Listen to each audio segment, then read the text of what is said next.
Hi friends, నమస్తే. This is Surya. Welcome to my channel. ఈరోజు ఎంతో రుచికరమైన నోరూరించే మట్టగుడిసెల పులుసు, అదేనండి గరిగేండ్లు అంటారు కదా, అవే. టుడేస్ మై రెసిపీ హీరో మట్టగుడిసెల చేపల పులుసుతో మీ ముందుకు వచ్చేసా. కావలసిన పదార్థాలు: బాగా క్లీన్ చేసి పెట్టుకున్న మట్టగుడిసెలు 1 KG, today's king of the recipe చింతపండు 150 గ్రాములు, టమాటాలు 3, ఆనియన్ పెద్దది 1, మామిడికాయ, కారం, పసుపు, ఉప్పు, కరివేపాకు, కాస్త కొత్తిమీర, 1 స్పూన్ అల్లం తెల్లగడ్డ పేస్టు, పులుసు పొడి. ప్రీవియస్ వీడియోస్లో ఇసుక పొరుల చేపల పులుసు, చింతాకు చిన్న చేపల ఇగురులో ఎక్స్ప్లెయిన్ చేశానండి, ఒకసారి చూసేయండి. ఇప్పుడు చింతపండుని ముందుగా ఒక 10 నిమిషాలు నానబెట్టుకోవాలి. ఇందులోనే టమాటా ముక్కలు వేసి బాగా పిసుక్కోవాలి. ఇప్పుడు దీన్ని మనం వేరే గిన్నెలోకి వడపోసుకోవాలి. ఈ మిశ్రమం చిక్కగా రావాలంటే ఎక్కువ నీళ్లు పోసుకోకూడదు. ఎక్కువ నీళ్లు పోసేస్తే అది చారుగా అయిపోతుంది. చేపల కూర ఎప్పుడు ఎక్కువ చిక్కగానూ ఉండకూడదు, అలాగని పలచగానూ ఉండకూడదు. చేపలు పులుసులో వదిలినప్పుడు పులుసు పలసబడుతుంది. కాబట్టి కలుపుకునే పులుసు చిక్కగా ఉండాలి. మరి అవసరమైతే నీళ్లు కలుపుకోవచ్చు. చూడండి, మనం ఇక్కడ చూపించినట్టు ఈ మితం సరిపోతుంది. ఇప్పుడు ఈ మిశ్రమంలో 3 స్పూన్లు కారం వేశాను. మీ రుచిని బట్టి కారం వేసుకోండి. ఇందులో పసుపు, ఉప్పు కూడా వేసి బాగా కలుపుకోవాలి. ఉప్పు కూడా మన రుచికి తగ్గట్టే వేసుకోవాలి. ఉండలు లేకుండా ఈ మిశ్రమాన్ని బాగా కలుపుకొని పక్కన పెట్టుకోవాలి. ఇప్పుడు ప్రాసెస్లోకి వెళ్ళిపోదాం.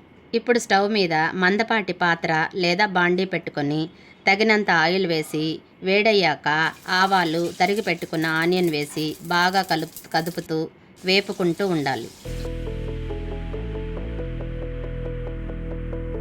ఇప్పుడు దీనిలో 1 స్పూన్ అల్లం వెల్లుల్లి పేస్ట్ వేసుకొని బాగా వేపుకోవాలి. చూస్తున్నారుగా, ఇలా అల్లం తెల్లగడ్డ పేస్ట్ వేసినప్పుడు అడుగంటుతుందండి, అందుకని కలుపుతూ ఉండాలి. ఇప్పుడు అందులో నిలువుగా ఘాటు పెట్టుకున్న పచ్చిమిర్చిని అందులో వేసి బాగా కలుపుతూ ఫ్రై చేసుకోవాలి. నేను పచ్చిమిర్చిని తొడిమలతో పాటు వేసా. చేపల పులుసులో ఊరిన పచ్చిమిర్చిని అన్నంలో నంచుకొని తింటే ఆ టేస్ట్ అద్భుతంగా ఉంటుంది. ఇందులో కరివేపాకు, కొత్తిమీర వేసుకొని బాగా కలుపుకోవాలి. చూడండి, ఇలాగా చేపల పులుసుని పర్ఫెక్ట్గా చేసుకుంటే ఫ్రిడ్జ్లో పెట్టాల్సిన అవసరం లేకుండా బయట 3 డేస్ వరకు పెట్టుకోవచ్చు. ఇప్పుడు ఇది కంప్లీట్గా గోల్డెన్ బ్రౌన్ వచ్చేంత వరకు వేపుకోవాలి. చూడండి, గోల్డెన్ బ్రౌన్ వచ్చేసింది.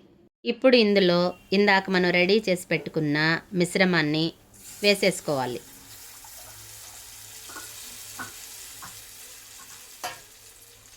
బాగా కలుపుకొని ఉప్పు, కారం చెక్ చేసుకోవాలి. నాకైతే పర్ఫెక్ట్గా సరిపోయింది. మీరు చూసి వేసుకోండి. ఇప్పుడు మనం ఈ పులుసుని మూత పెట్టుకొని బాగా తెరలనివ్వాలి. చూశారు కదా, ఇలాగ తెరలిన తర్వాత మన హీరోస్ మట్టగుడిసెల్ని ఇందులో వదలాలి. చూసారా, మట్టగుడిసెలు ఎంత క్లీన్గా ఫ్రెష్గా ఉన్నాయో. చేపల పులుసు ఎంత అద్భుతంగా చేసినా చేపల క్లీనింగ్ సరిగా లేకపోతే రుచి అస్సలు రాదు. అందుకే నా చేపలు ఎప్పుడు చాలా క్లీన్గా ఉంటాయి. చూస్తున్నారు కదా, ఇలాగా. ఇప్పుడు ఈ పులుసులో మనం కొంచెం పెద్ద ముక్కలుగా తరిగి పెట్టుకున్న ఆనియన్, ఇంకా మామిడి ముక్కలు ముట్టతో సహా వేసేసాను. చేపల పులుసులో మామిడి ముట్ట వేస్తే చాలా టేస్టీగా ఉంటుందండి. నాకైతే చాలా ఇష్టం. ముట్టికి ఇలా కండ వదిలి వేసుకోండి, చాలా బాగుంటుంది. ఇప్పుడు ఇది బాగా ఉడుకుతుంది కదా, ఇప్పుడు మన టేస్ట్ హీరో పులుసు పొడిని వేసుకోవాలి. చూశారు కదా, చేపల పులుసు ఉడుకుతూ ఉంది. అబ్బా, భలే వాసన వస్తుంది మమ్మీ. ఇదిగో ఇప్పుడు వేస్తున్నాం కదా పులుసు పొడి, ఇంకా వాసన వస్తుంది. నేనైతే 2 స్పూన్స్ వేశాను, సరిపోతుంది. బాగా కదుపుకొని మూత పెట్టి 10 నిమిషాలు ఉడికించుకోవాలి.